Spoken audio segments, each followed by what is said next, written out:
네, 오늘 말씀 안에서 하나님이 주시는 놀라운 생명의 말씀이 저와 여러분의 인생을 새롭게 하는 크고 놀라운 사건들로 새로워지는 우리들의 인생이 될 수 있기를 진심으로 축복합니다.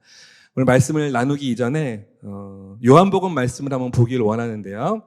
요한복음 4장 19절에서 21절 그리고 23절에서 24절 말씀입니다. 우리 여인이 예수께 말했습니다. 선생님, 제가 보니 당신은 예언자십니다.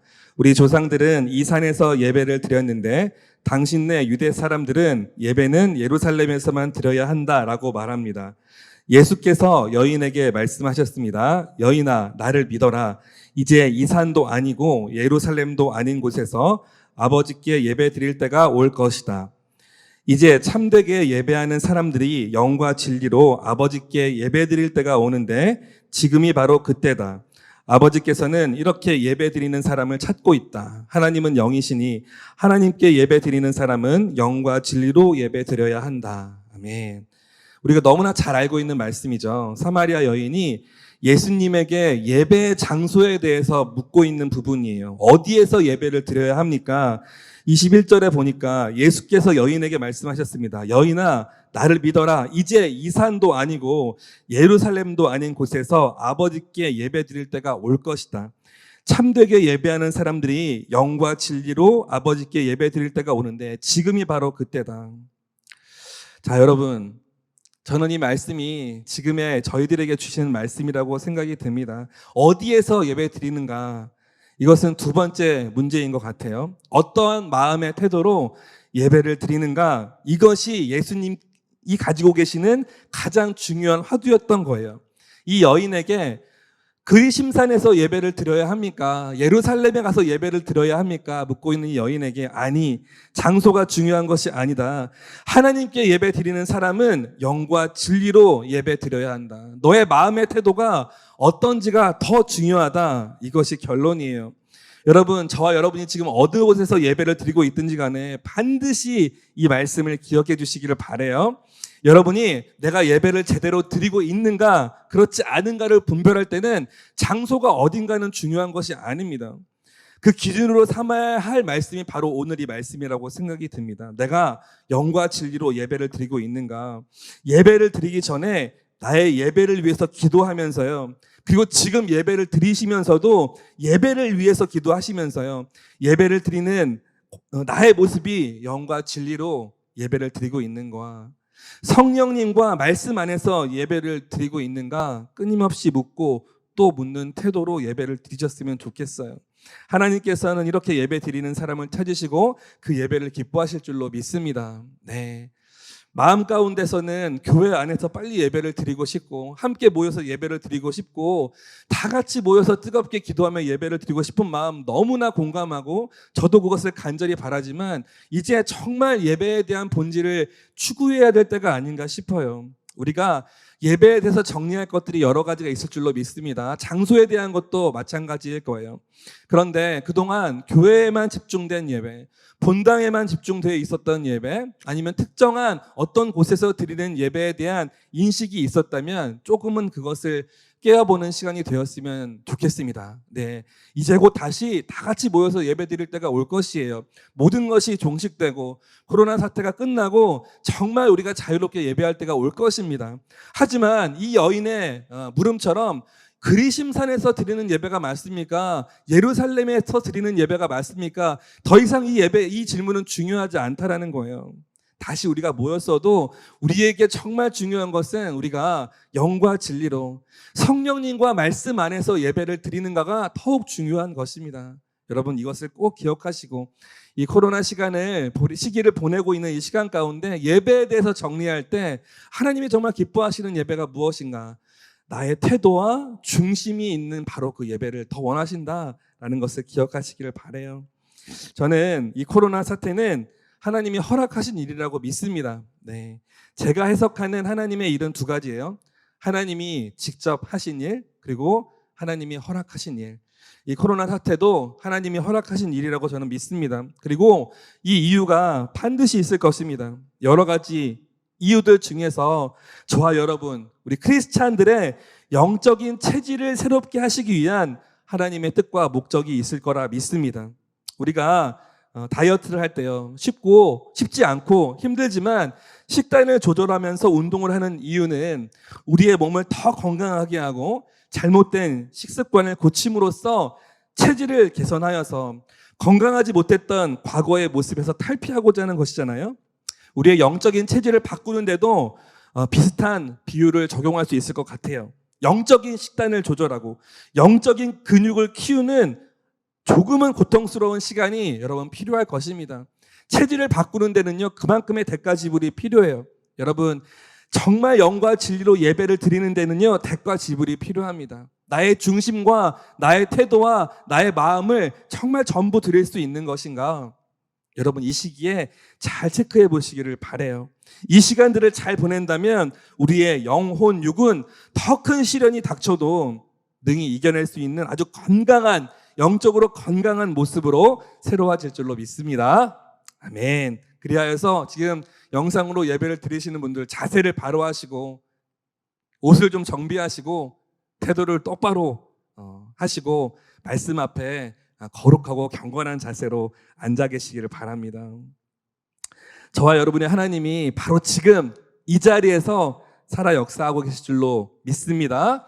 God is now here. 바로 이 자리에 계셔요. 여러분 안에 계십니다. 여러분 뒤에 계세요. 여러분 위에 계십니다. 하나님의 살아계심을 안다는 것, 그리고 그 살아계심을 경험하는 것, 그리고 무엇보다도 그 살아계심을 믿는다는 것, 그것은 우리들의 신앙생활의 태도와 깊이와 안목을 결정하는 아주 중요한 요인이 될 것이라 믿습니다. 그리고 그렇게 형성된 하나님이 살아계심을 알고 믿고 경험함으로 인해서 형성된 그 마음의 태도가 우리 인생의 방향을 결정할 줄로 믿습니다. 우리의 생각과 행동의 방향을 결정할 줄로 믿어요. 하나님이 살아계시다라는 걸 체험한 수많은 증인들의 간증을 들어보면 아실 거예요. 그들의 삶이 이전과 같지 않게 되었다라는 것을 알게 될 것입니다. 전지전능하신 하나님이 살아서 생생하게 역사하시는 분이라는 것을 경험한 사람과 그저 막연한 관념 속에서, 상상함 속에서 하나님 살아계시지 라고 상상하고 추측해 본 사람과는 하나님에 대한 기대함과 하나님에 대한 경외심이 다를 수밖에 없어요. 연애 소설을 너무나 많이 읽어서 남녀 심리에 빠삭하고, 그래서 수많은 사람들에게 연애 상담도 해주고, 아무리 연애 박사라는 얘기를 듣는다 해도 연애를 직접 한 번이라도 해본 사람과 대화가 되겠습니까? 짜장면 먹방을 아무리 수없이 많이 본 사람이라도 짜장면을 진짜 한 번이라도 먹어본 사람과 대화가 되겠어요? 여러분, 하나님이 살아계심을 경험한 사람과 막연하게 상상만 해본 사람은 신앙의 수준뿐만 아니라 세상을 바라보는 깊이와 넓이가 분명히 다를 수밖에 없습니다. 저는 저와 여러분이 하나님을 알고 믿고 경험함으로 생기는 영적 깊이를 통해서 높은 수준의 영적 안목을 지니는 크리스찬 청년이 되기를 정말 소망해요. 세상의 소리에 좌지우지 되는 세상 사람들과는 현저하게 다른 수준 있고 안목 있고 품격 있는 그러한 크리스찬 청년들이 되시기를 진심으로 축복합니다. 네, 하나님이 내 삶의 실제가 된다는 것, 그리고 하나님의 말씀이 내 삶의 실제가 된다는 것은 신앙생활에서나 아니면 세상 안에서나 우리의 관점과 태도와 영적인 감각을 완전하게 새롭게 해주는 엄청난 일이 될 거예요. 저와 여러분의 삶에 하나님이 실제가 될 수 있다면 얼마나 좋을까요? 살아서 역사하신 하나님을 매번 느낄 수 있다면 얼마나 좋을까요? 우리가 우리의 삶에서 뭔가 갈피를 잡지 못하고 주저하고 무기력하고 낙심하고 방황하는 이유는 여러분, 저는 단 한 가지라고 믿습니다. 하나님이, 그리고 그 말씀이 나의 삶의 실제가 되어 있지 못하기 때문이라고 저는 단언해요. 여러분 기도하십시오. 여러분 기도합시다. 하나님이 실제가 될 수 있다면, 하나님의 말씀이 나의 삶을 역동하게 하는 요인이 될 수 있다면 우리의 삶은 그 누구도 감히 상상할 수 없는 놀라운 인생으로 새로워질 거예요. 여러분 믿으세요? 네. 살아서 역사하시는 우리 전능하신 하나님을 만나고 경험하는 그 상태. 우리가 너무 쉽게 말하는 성령 충만한 상태. 네. 하나님이 나의 삶을 이끄시고 전지전능하신 하나님을 만나는 그 상태. 성령 충만한 상태라고 하겠죠. 성령 충만하다라는 말은 말 그대로 오직 하나님으로, 하나님의 임재로만 충만하다라는 말이겠죠. 하나님이 나를 완전하게 압도하시고 그 압도적인 임재로 나를 완벽하게 통치하셔서 나의 온 몸과 온 마음이 하나님께 완전하게 구속된다는 것이 바로 성령 충만입니다. 그저 방언하는 것으로, 그리고 나의 몸에 잠깐 어떤 이상적인 반응이 일어나는 것으로, 그 정도로 성령 충만을 단언할 수는 없어요.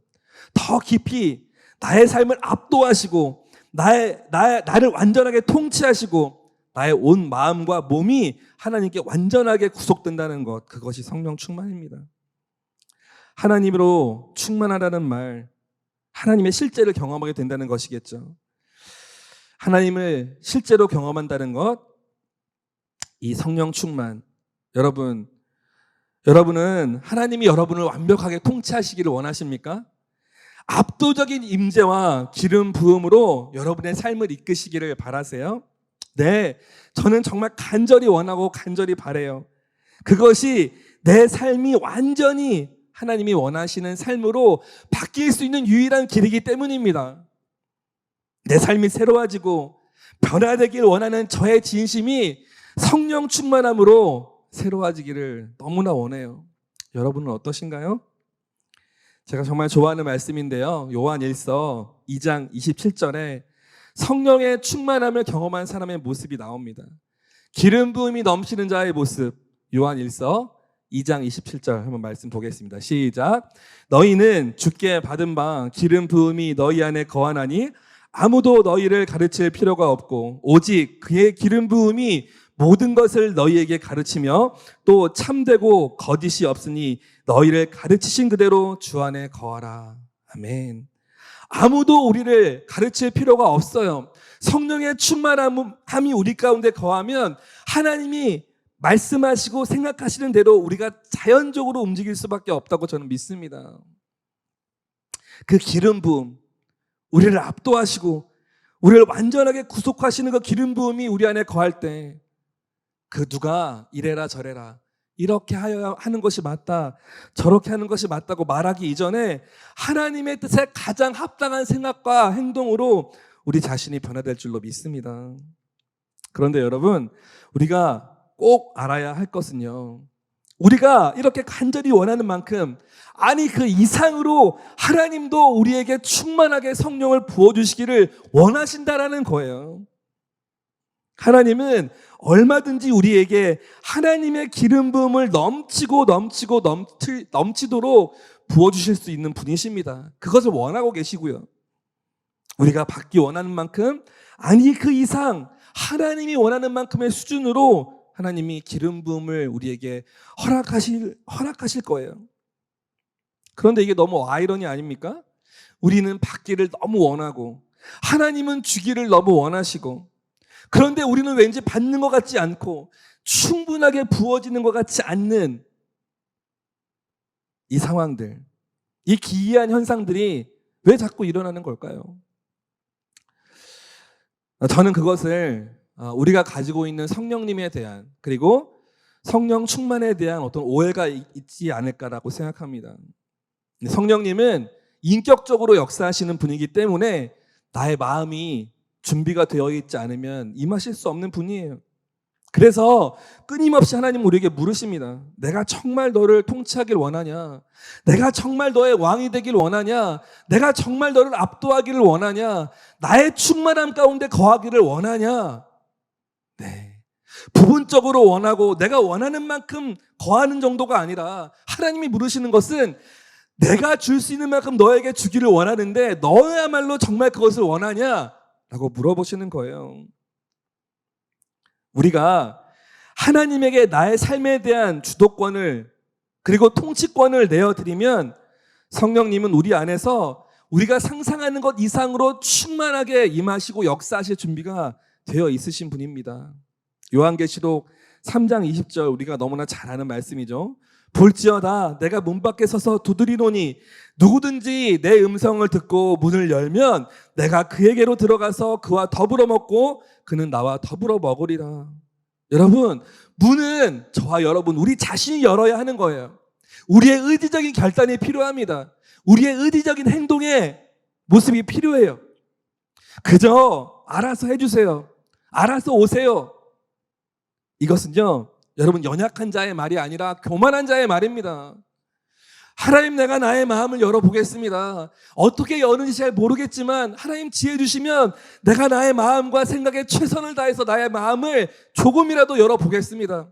하나님 오셔서 그 열린 틈으로 하나님 충만하게 기름 부으시고 성령님 그 열린 틈으로 오셔서 나를 다스려 주십시오 라고 고백하는 것이 정말 겸손하고 진실된 고백인 것이에요. 나는 힘이 없어요. 어떻게 해야 될지 모르겠어요. 이것은 교만한 마음이에요, 여러분. 정말 내가 너를 통치하기를 원하냐? 라는 주님이 물으실 때 여러분 어떻게 대답하시겠어요? 예, 주님, 저는 정말 주님이 저를 통치하기를 원합니다. 주님이 내 안에 가득하기를 원합니다. 하나님이 나의 삶에서 살아서 역동하시는 경험을 하길 원합니다. 사실 우리 안에 다 이런 마음이 있지 않나요? 네.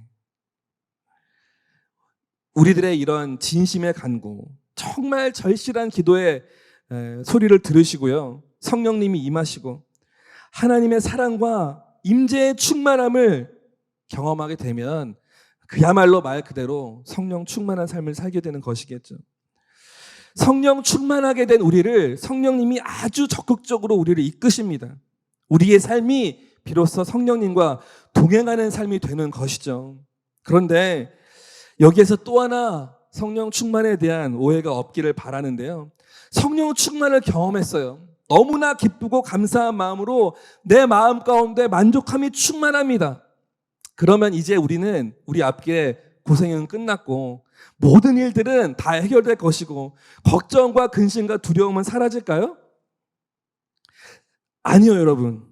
상황과 환경은 그렇지 않습니다. 동일할 거예요. 달라질 게 없을 겁니다. 성령 충만함을 받은 우리를 성령님은 어디로 인도하시는가? 오히려 성령님은 광야의 길로 인도하세요.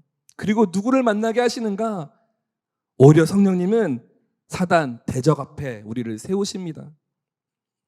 따스한 성령님, 우리를 지키고 보호하시는 보혜사 성령님 맞으셔요. 그리고 우리를 너무 잘하시는 인격적인 성령님 맞습니다.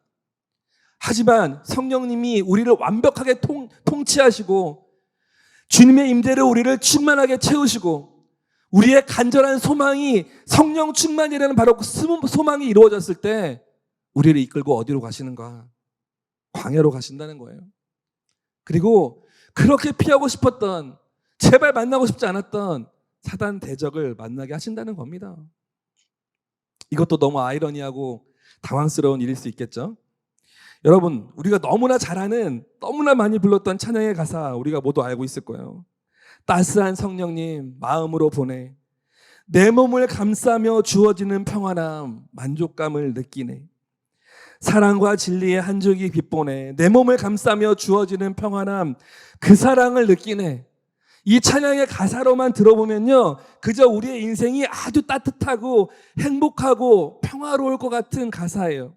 자, 그런데 그 다음 가사 뭡니까? 부르신 곳에서 나는 예배하네. 어떤 상황 속에서 나는 예배하네. 네. 너무나 아무렇지도 않게 많이 부르셨죠?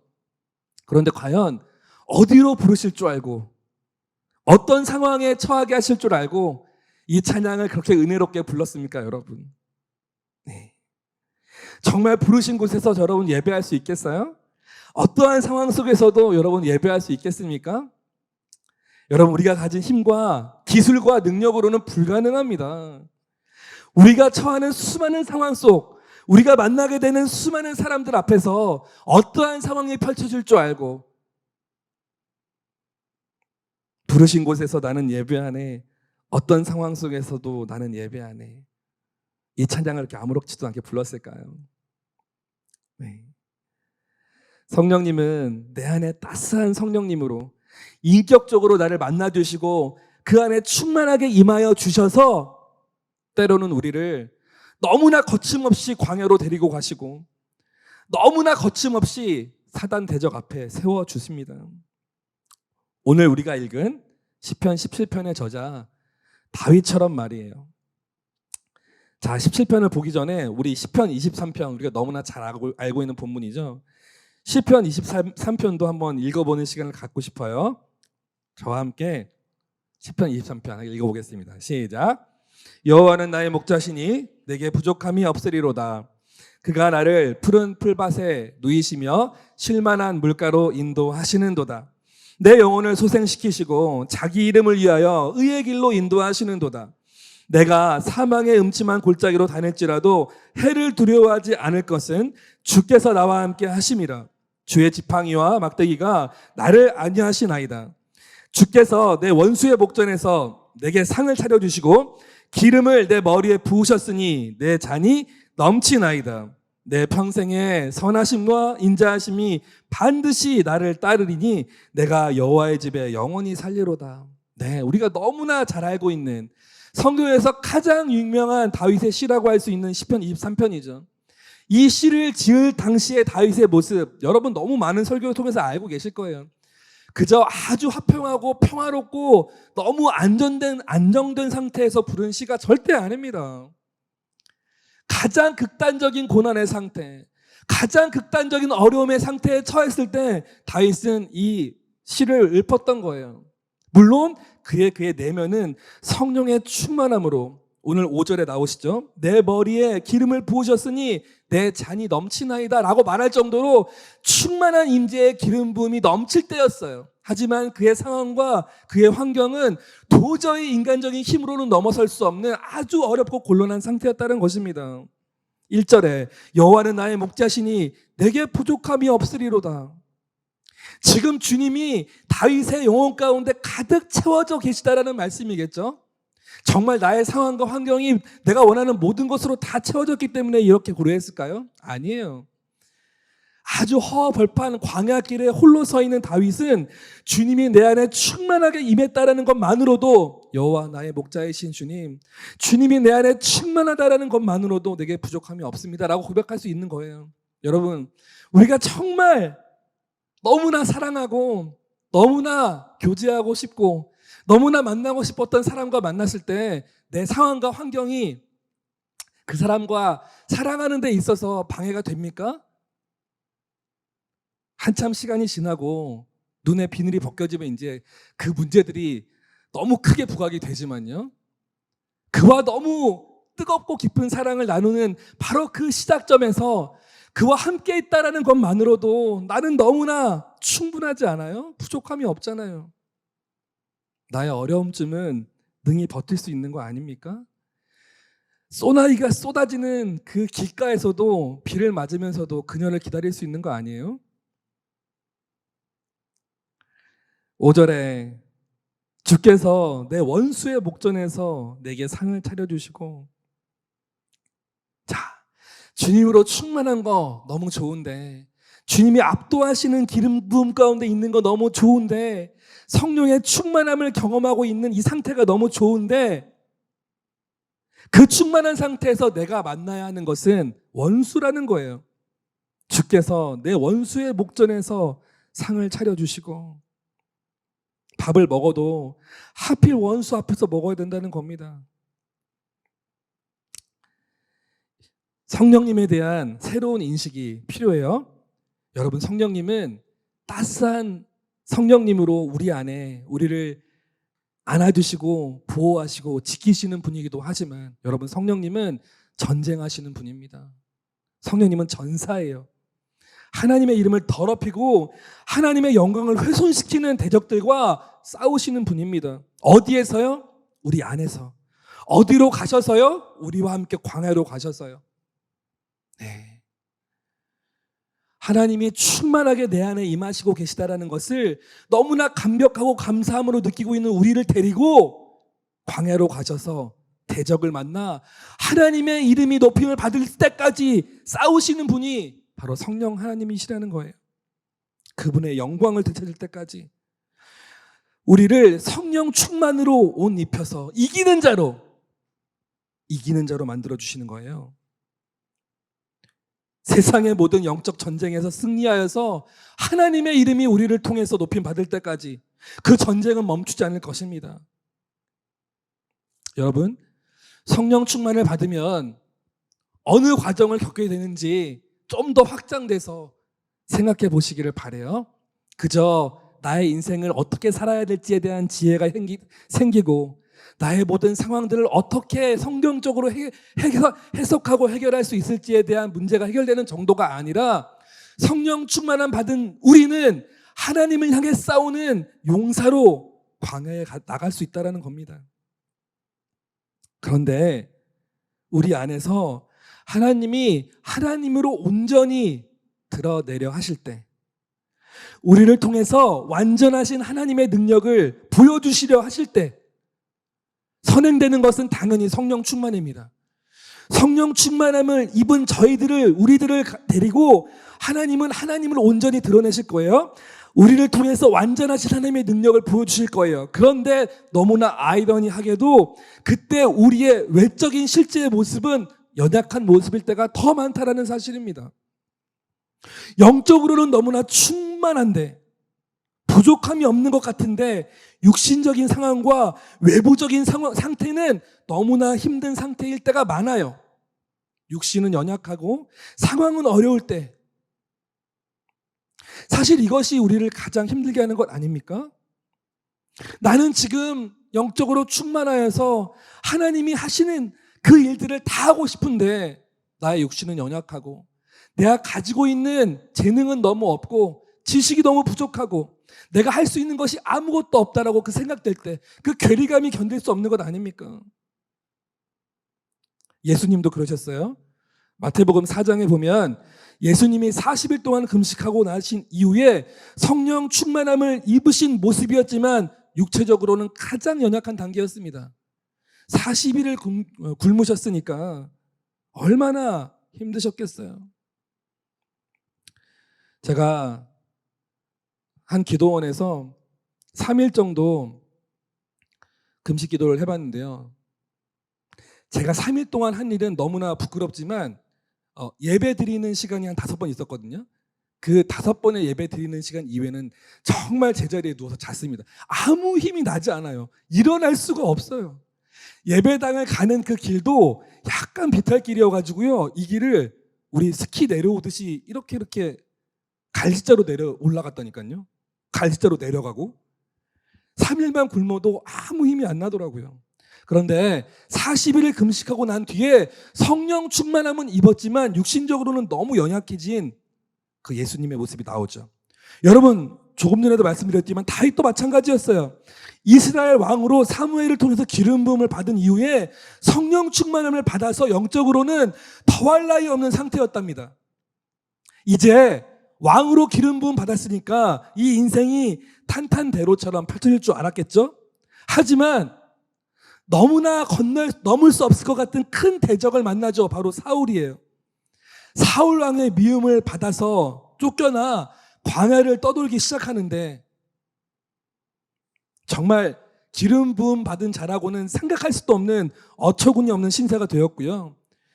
너무나 많은 곤란하고 어려운 상황 속에서 대적들에게 끊임없이 공격을 받으며 고난의 시간을 겪게 되죠. 오늘 17장 시편 17편도 바로 그런 상황에 있는 다윗의 고독과 외로움과 탄식의 눈물이 시로 승화된 것입니다.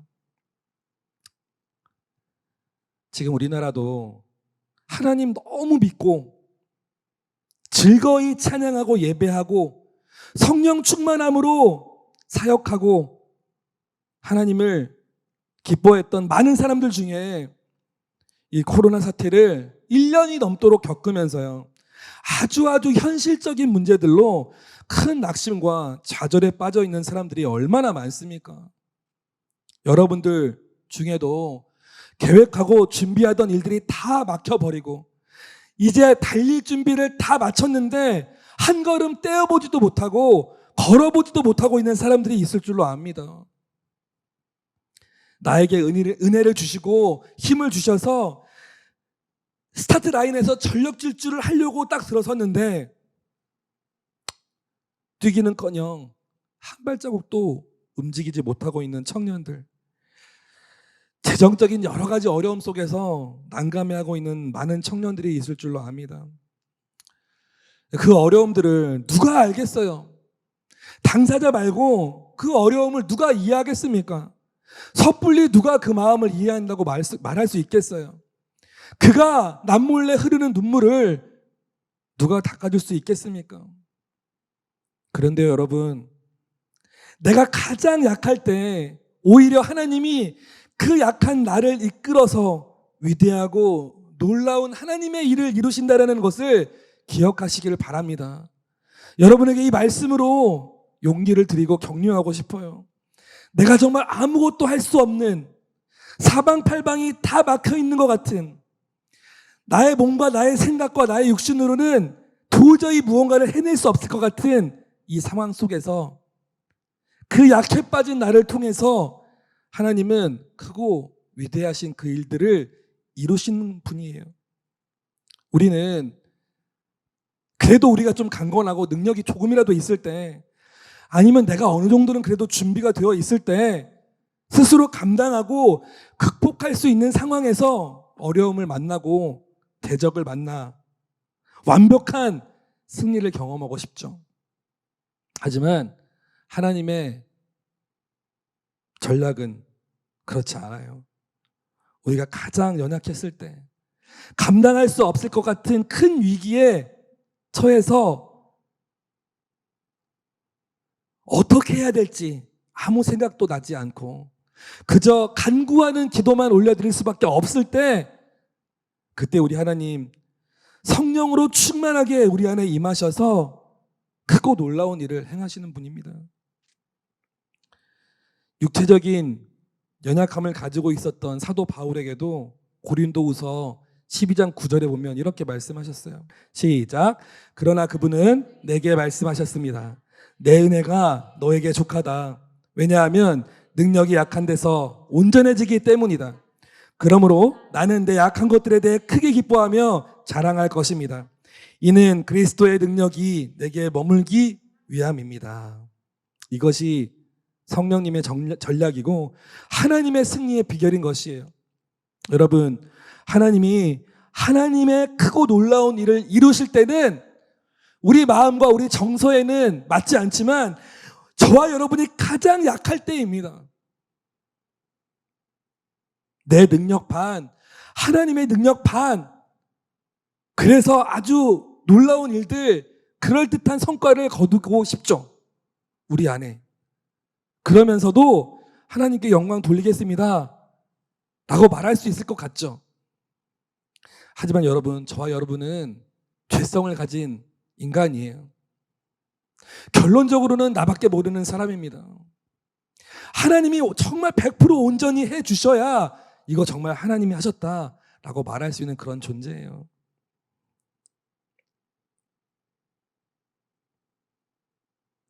그러니 여러분, 내가 너무 연약하다, 내가 너무 아무것도 할 수가 없는 상황이다라고 느껴질 때 이해가 안 될 수도 있겠지만 그때 더 기뻐하시면서 기대하십시오.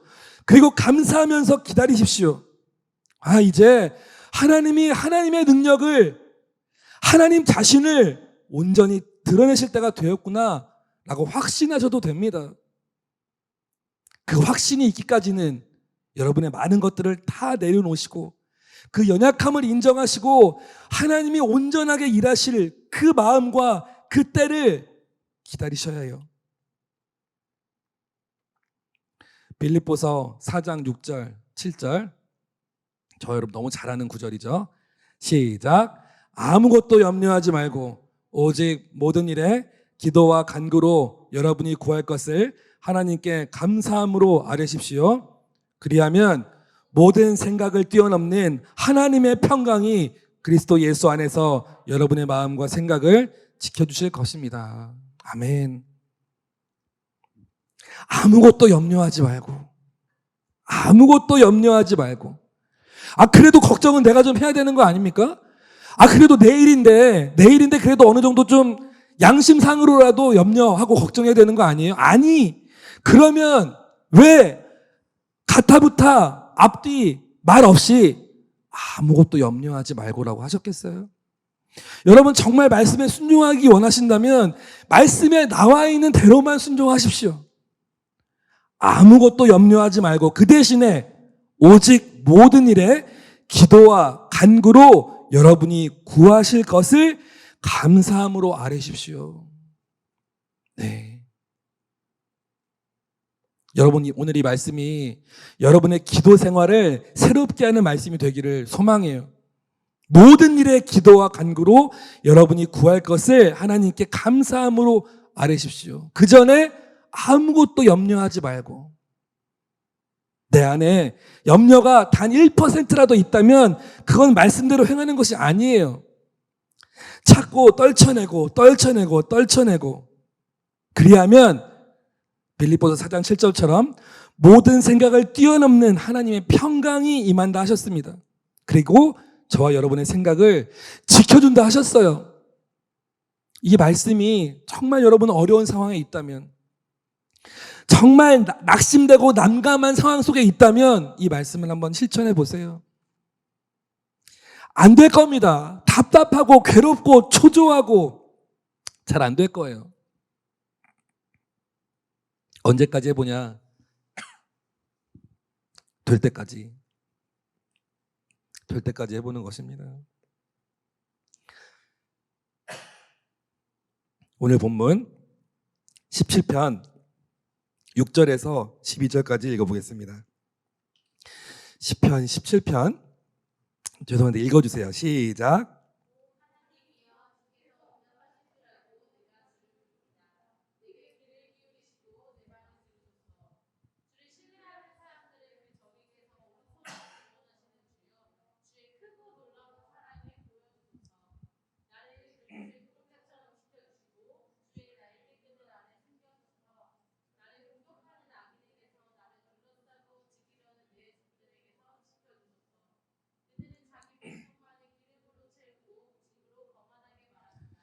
그들이 나를 쫓아와서 나를 에워싸고 땅에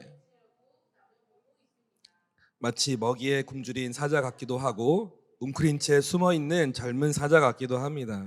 네, 다윗이 가장 곤고하고 연약한 이 상황 속에서 하나님이 하나님의 일을 시작하시고 하나님의 능력을 발휘하시고 기이한 하나님의 사랑을 경험하기를 소망한다 라는 간구의 마음을 올려드리고 있어요. 여러분 힘들고 어렵고 답답한 상황 속에서요, 사단은 우리의 감정을 가장 잘 압니다. 우리의 감정 상태를 누구보다도 예민하게 아는 존재가 바로 사단이에요. 그래서 사단은 여러 가지 그 상황들 속에서 우리의 감정 상태에 맞게 우리를 시험해요. 그리고 우리의 약함을 조롱합니다. 그런데 없는 사실을 가지고 조롱한다면 우리가 감당이 되겠는데요, 있는 사실 그대로를 가지고 우리를 참소하고 조롱합니다. 팩트 폭행이죠. 그래서 우리가 견디기 힘든 거죠. 너가 정말 하나님 그렇게 사랑하는 다윗이야? 너가 정말 하나님이 그렇게 사랑한다는 왕으로 기름 부음 받은 다윗이냐? 그런데 너는 왜 그렇게 고난이 많아? 왜 사울로부터 너는 그렇게 지켜지지가 않는 거냐? 우리들에게도 마찬가지죠. 너 크리스찬 맞아? 선택받은 하나님의 아들, 하나님의 딸 맞아? 그런데 왜 이 모양으로 살아? 왜 그렇게 연약해? 왜 그렇게 힘든 상황 속에서 하나님은 너를 건져주지 않는 거지? 왜 이 상황들 속에서 너를 그냥 놔두는 거지? 하나님 정말 살아계시는 게 맞냐? 구원의 하나님이고 능력의 하나님이 맞냐고. 하나님이 정말 너를 사랑한다면 어디 한번 증거를 대봐라. 어려움 속에서 낙심하고 신라 같은 희망으로 하나님 붙잡고 있는 사람들에게 정말 신랄하게 조롱하고 시험해요. 하나님의 아들이신 예수님도 그렇게 시험 당하셨습니다. 아까 잠깐 언급했지만 마태복음 4장에 보면 사단이 나타나요. 40일 동안 금식하시고 성령 충만하신 상태에서 광야로 인도되어 나갔는데 사단을 만납니다.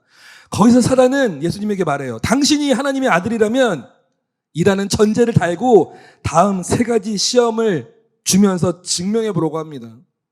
당신이 하나님의 아들이라면 이 돌들이 떡이 되게 해 보시오. 당신이 하나님의 아들이 맞다면 성전 꼭대기에서 어디 한번 뛰어내려 보시오. 당신 하나님의 아들 맞습니까?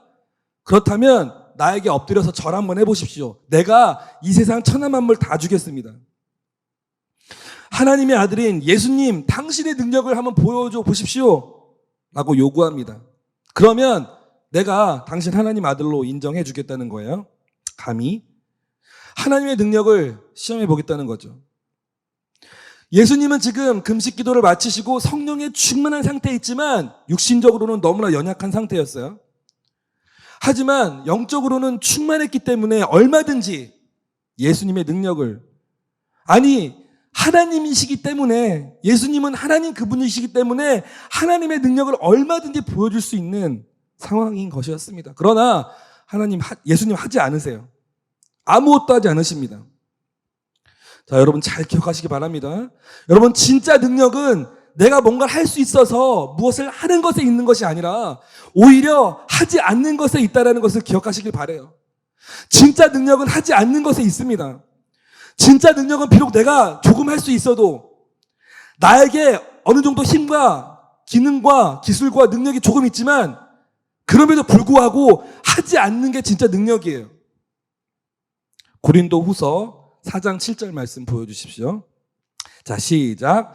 우리는 이 보배를 질그릇에 가지고 있는데 이는 능력의 지극히 큰 것이 하나님께 있고 우리에게서 난 것이 아니라는 것을 보여주려는 것입니다. 개역개정에는요, 우리가 이 보배를 질그릇에 가졌으니 이는 심히 큰 능력은 하나님께 있고 우리에게 있지 아니함을 알게 하려 함이라.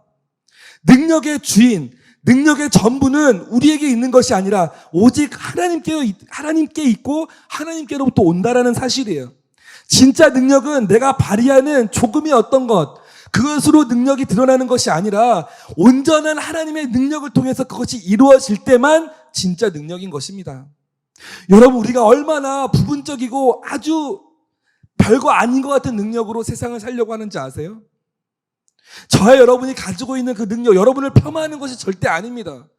그것을 가지고도 우리는 열심히 하려고 하죠. 최선을 다한다고 하죠. 정말 발에 땀이 나도록 뛰죠. 그런데 우리가 놓치고 있는 것이 있어요. 능력의 힘이 큰 것은 하나님께 있다는 사실을 놓치고 있습니다.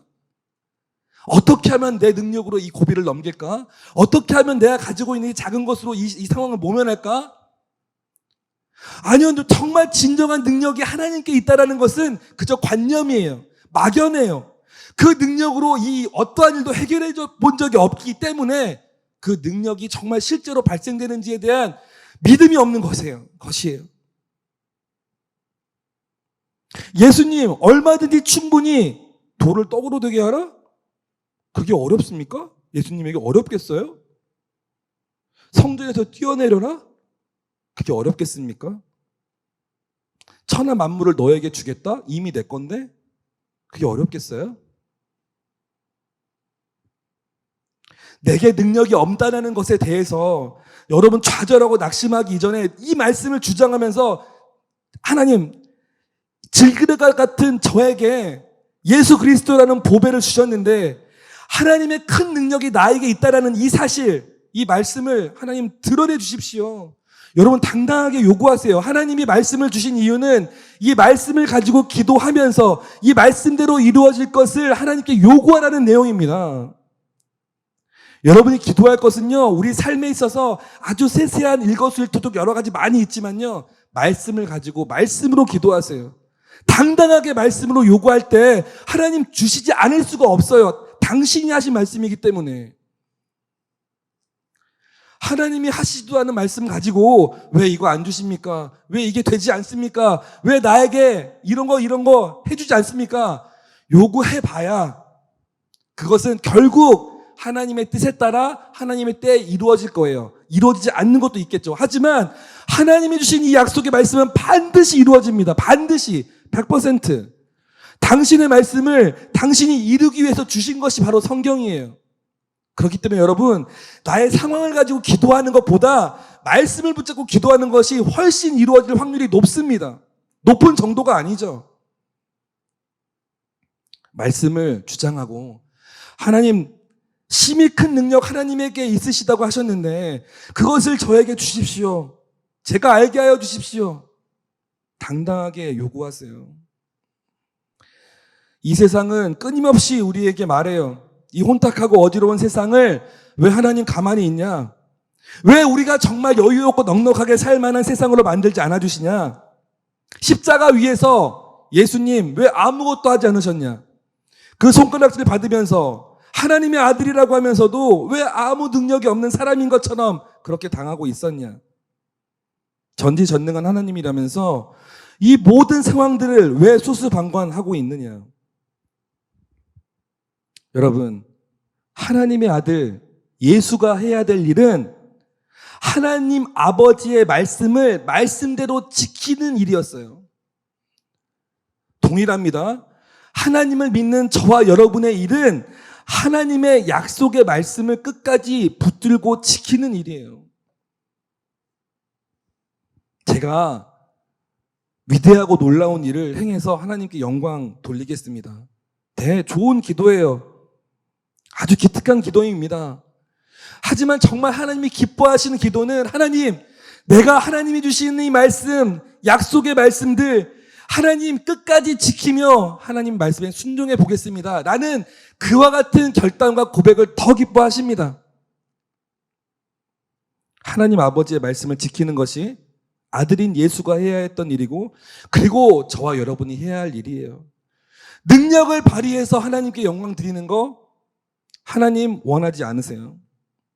말씀대로 순종하며 아주 작은 모습이라도 성실하게 하루하루를 살아가는 것 하나님 원하시는 모습입니다.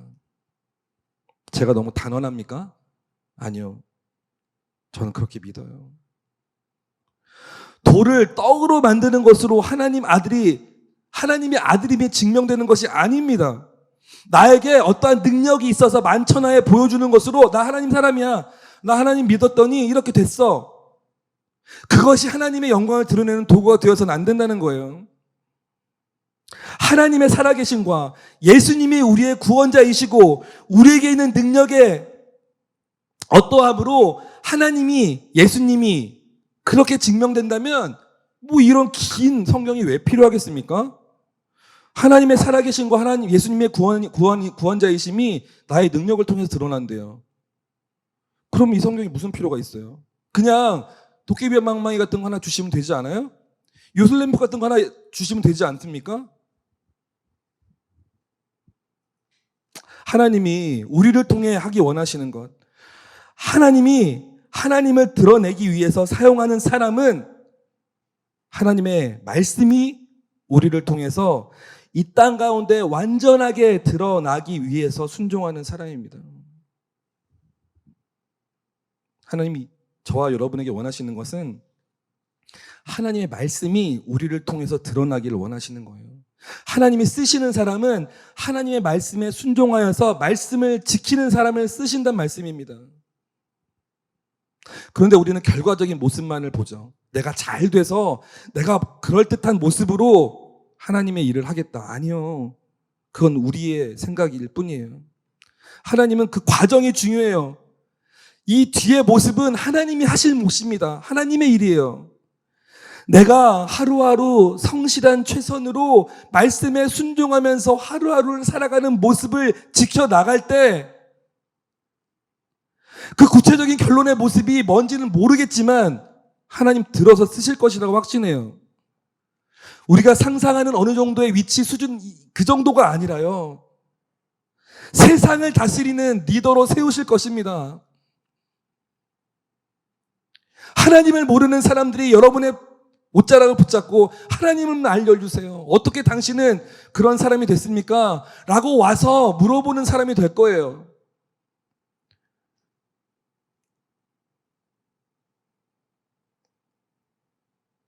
여러분, 말씀대로 사는 것이 하나님의 뜻을 아는 유일한 길이고 그 자체가 하나님의 일이라는 것을 잊지 않기를 바랍니다.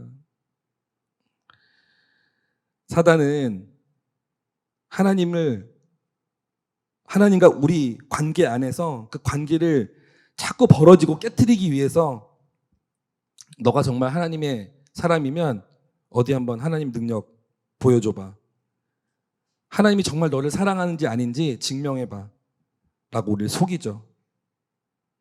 그런데 여러분, 정말 친밀한 관계, 정말 아름답고 사랑하는 관계를 증명해야만 드러납니까? 친밀하고 사랑하는 관계, 그것은 무슨 능력을 보여줘야 내가 이 사람과 친해, 내가 이 사람하고 관계가 있어, 내가 능력을 보여줘야만 그 관계가 드러납니까? 사랑을 바탕으로 하는 온전한 관계는 어떤 능력을 보여줌으로 아니면 그 관계의 부산물로 뭔가 생겨나는 것으로 증명하는 것이 아니라 온전한 사랑과 신뢰의 관계는 그냥 그 자체로 드러나는 것입니다. 더더 부끄러운 말일 수 있지만 그냥 보면 아는 거예요. 하나님하고 정말 친밀하구나. 하나님이 정말 사랑하는구나. 아는 겁니다. 다윗의 인생을 보십시오. 다윗이 하나님의 마음에 합한 사람이다라는 것을 부인할 수 있는 사람은 단 한 사람도 없을 거예요. 물론 하나님이 그렇게 말씀하시기도 하셨지만요. 그런데 다윗이 무슨 능력을 발휘했기 때문에 이 사람 하나님의 사람이네 라고 했을까요? 골리앗을 물맷돌을 던져서 물리쳐버렸기 때문에 하나님의 마음에 합한 사람이다 라고 하셨습니까? 아니요. 오히려 그가 가장 어렵고 가장 힘들고 가장 곤란하고 가장 곤고한 상태에 처해 있을 때 하나님이 그를 보시고 내 마음에 합한 사람이다라고 말씀하셨어요. 왜냐하면 그의 입술의 고백은 어떠한 상황이든 환경 가운데 있든 여전히 하나님을 향한 사랑과 하나님을 향한 경외심과 존중과 신뢰의 노래였기 때문에 그는 하나님 마음에 합한 사람이라는 칭찬과 명성을 얻게 된 것입니다. 고난 속에서, 여러분 위기 속에서 여러분 하나님 새롭게 여러분을 부르셔요. 새로운 부르심이 있어요. 우리 인생에 여러분들 가운데 주신 부르심이 있지만요. 고난과 위기 속에서 새로운 부르심을 주실 것입니다. 그것을 캐치하셔야 됩니다. 전 인생을 통틀어서 나의 부르심이 이거다라고 그것을 믿고 지키고 끝까지 하나님께 갈 때까지 지키는 사람 너무 감사하죠. 그런데 내가 어떤 부르심이 있다는 건 알지만 도저히 이 상황에서는 해석되지 않는 무언가가 있다고 생각할 때 여러분 그 안에 새로운 부르심을 찾으셔야 돼요. 특히나 고난과 어려움과 위기 속에서 새롭게 부르십니다. 그리고 그 새로운 부르심은 하나님을 더욱 신뢰하고 더욱 예배하고 더욱 경외함을 통해서 여러분께 주어질 거예요. 이 놀라운 비밀을 다윗은 알고 있었던 것 같습니다. 그렇지 않고서야 왜 이런 험난하고 어려운 상황 속에서 더욱 하나님을 경외함으로 더욱 하나님을 찬양함으로 더욱 하나님을 사모함으로 나아갔겠어요? 비밀을 알았던 거죠. 사랑하는 여러분, 고난과 어려움 속에서 내 인생의 위기 속에서 더더군다나 사단의 거짓 속삭임에 귀 기울이지 마시고 하나님이 주시는 새로운 기름 부음 안에 있는 부르심 그 앞에 온전히 서기를 바랍니다. 특별히 지금 이 상황 속에서 어려움을 겪고 있는 여러분에게 다시 한번 격려하며 축복합니다. 하나님이 새로운 부르심으로 여러분을 부르고 계세요. 이전의 부르심을 동일하게 확증하는 시간이 될 수도 있을 것이고요. 아니면 여러분에게 새로운 마음과 새로운 기름 부음으로 여러분을 인도하시는 때일 수도 있을 것입니다. 그 자리는 여러분 하나님 경외하는 자리일 것이에요. 하나님 예배하는 자리일 것입니다. 하나님께 모든 것을 내려놓고 절실하게 주님께 기도하는 자리에서 새로운 부르심으로 인도하실 줄로 믿습니다.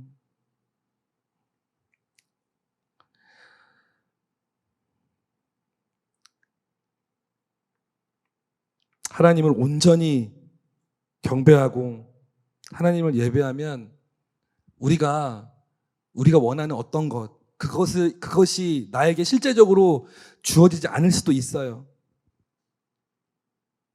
오히려 사단에게 절하면 사단은 그것을 줄 수도 있는 존재입니다. 세상의 주인이니까요. 사단에게 절하면 세상의 것들 줄 수 있어요. 그러나 하나님에게 절한다고 하나님이 세상의 것, 요구하는 것들을 다 주진 않으십니다. 하지만 우리가 온전히 하나님 경배하고 경외하고 예배하면 하나님은 하나님을 주세요. 우리가 하나님께 헌신하면 하나님도 우리에게 하나님을 주십니다. 하나님도 헌신하세요. 십자가로 이미 그 증거가 다 드러났어요. 내가 나의 목숨과 같은 나의 아들의 목숨을 너에게 준다. 이미 완전한 헌신의 모습을 보여주셨습니다. 다윗은요, 자신의 전부를 걸었기 때문에 자기 인생의 전부를 얻을 수 있었던 거예요. 여러분 자꾸 내고하지 마십시오. 딜하지 마세요. 하나님께는 전부를 드려도 하나님이 주시는 전부는 내가 드리는 전부 그 이상일 것입니다. 다윗이 그 증거예요. 다윗은 모든 것을 하나님께 걸었기 때문에 자기 인생의 전부를 얻을 수 있었던 거예요. 구약시대의 마지막 사사 사무엘이라고 있지요. 다윗에게 기름을 부었던 사람입니다. 사무엘의 어머니 한나죠. 한나가 자식이 생기지 않아서 울면서 막 간절히 기도했어요. 하나님 아들을 주세요. 아들을 주세요. 한나의 기도는 이랬습니다. 하나님 아들을 주십시오. 그러면 아들을 드리겠습니다. 이 말은 너무나 간절하고 애처로운 말이기도 하지만 너무나 모순된 말 아니에요? 하나님 아들을 주십시오. 그러면 아들을 드릴게요. 이게 무슨 말이죠? 간절히 원하는 아들을 받았는데 다시 하나님께 드리겠다는 말이에요.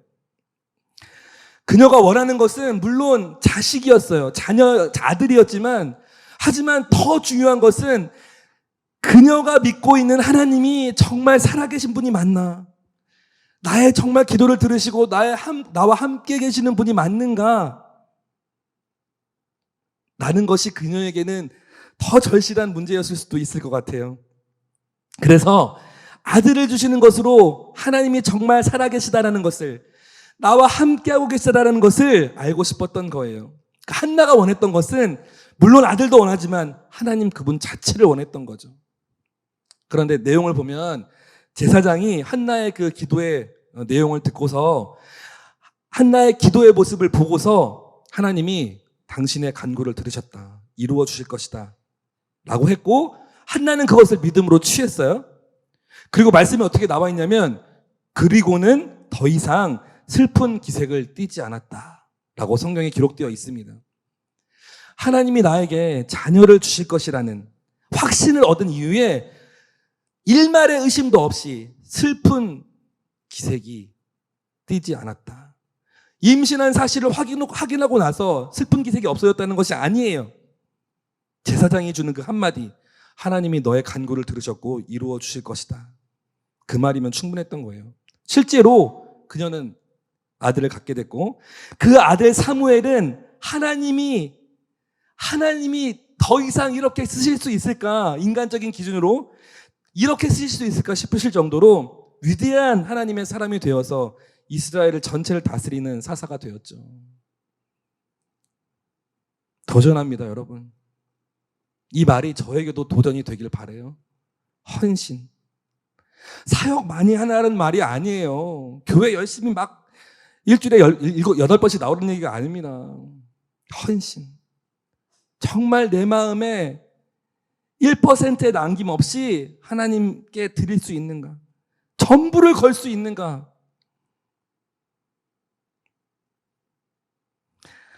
하나님께 구하고 싶은 것이 있다면 구하십시오. 한나처럼.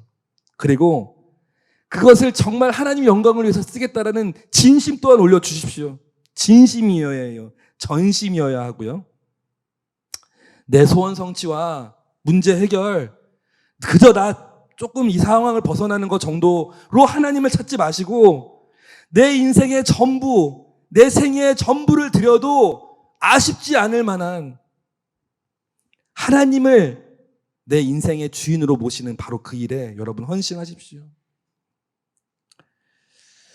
다윗은 아무리 어려운 고난의 상황 속에 있다고 할지라도 내가 끝까지 의지해야 할 대상은 하나님이고 나를 생명의 길로, 진리의 길로, 소망의 길로 인도하실 분은 하나님임을 결코 잃어버리지 않았어요.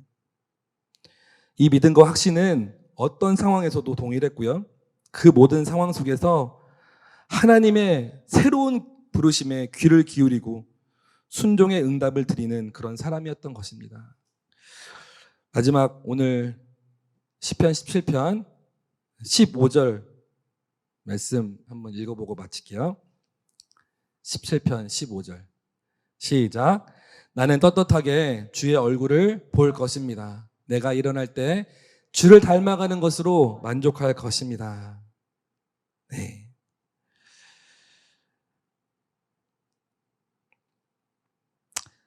아까도 말씀드렸지만 저와 여러분의 하나님은 스스로 하신 이 약속을 지키시기 위해서라도 끝까지 우리를 향한 하나님의 일을 포기하지 않으십니다. 포기할 수 없죠. 자신이 내뱉은 그 말을 자신이 이루시기 위해서 지금도 하나님의 성실함으로 일하고 계세요. 여러분, 저와 여러분을 하나님은 절대 포기할 수 없습니다. 자신의 모든 지혜와 능력과 소망과 꿈을 품고 창조한 저와 여러분, 이 창조물에 대해서 포기한다는 게 가능할까요? 하다못해 우리 인간들도 내가 만든 기업체, 내가 세운 교회, 내가 만든 어떤 물건 하나도 혹여나 잘못되면 포기하지 않고 어떻게든 고치고 새롭게 하려고 목숨까지 내놓는 일이 다반사인데 가장 완벽한 지혜와 힘과 능력을 가지고 계신 분이 자신의 이름을 걸고 만든 이 창조물 하나하나, 저와 여러분, 그 창조물을 포기하다니요. 그것을 포기한다는 것 자체가 하나님 편에서는 모순입니다. 완벽한 지혜로 만든 창조물을 포기한다고요? 하나님 편에서는 모순이죠. 우리 편에서는 완벽한 절망이에요. 우리는 그럼 누굴 믿고 삽니까? 가장 완벽한 지혜로, 가장 완벽한 힘과 능력으로 만든 우리를 만든 자가 포기한다고요? 그런 절망이 어디 있습니까? 그렇기 때문에 하나님 절대 포기할 수 없어요. 자기 자신의 명예를 지키기 위해서도 포기할 수 없고 우리를 지키기 위해서도 하나님 포기할 수 없습니다. 우리의 인생이 그 어떤 상황과 환경 속에서도 결코 나를 포기하지 않으시는 하나님이 실자가 되는 그런 인생 되기를 원해요. 주님의 크고 놀라운 사랑, 개역개정 버전에서는요, 그분의 기이한 사랑이라고 돼 있어요. 그분의 기이한 사랑을 경험하는 저와 여러분이 되기를 진심으로 소망합니다. 그 사랑 앞에 여러분의 전부를 내어드리고는 헌신, 다윗과 같이 자신의 전부를 걸 수 있었던, 그렇기 때문에 남은 인생의 모든 것을 얻을 수 있었던 그런 인생 되기를 소망합니다. 내가 약할 때 오히려 강함이 되어서 우리를 새로운 부르심의 자리를 인도하시는 하나님을 새롭게 만나는 저와 여러분이 되기를 진심으로 축복합니다.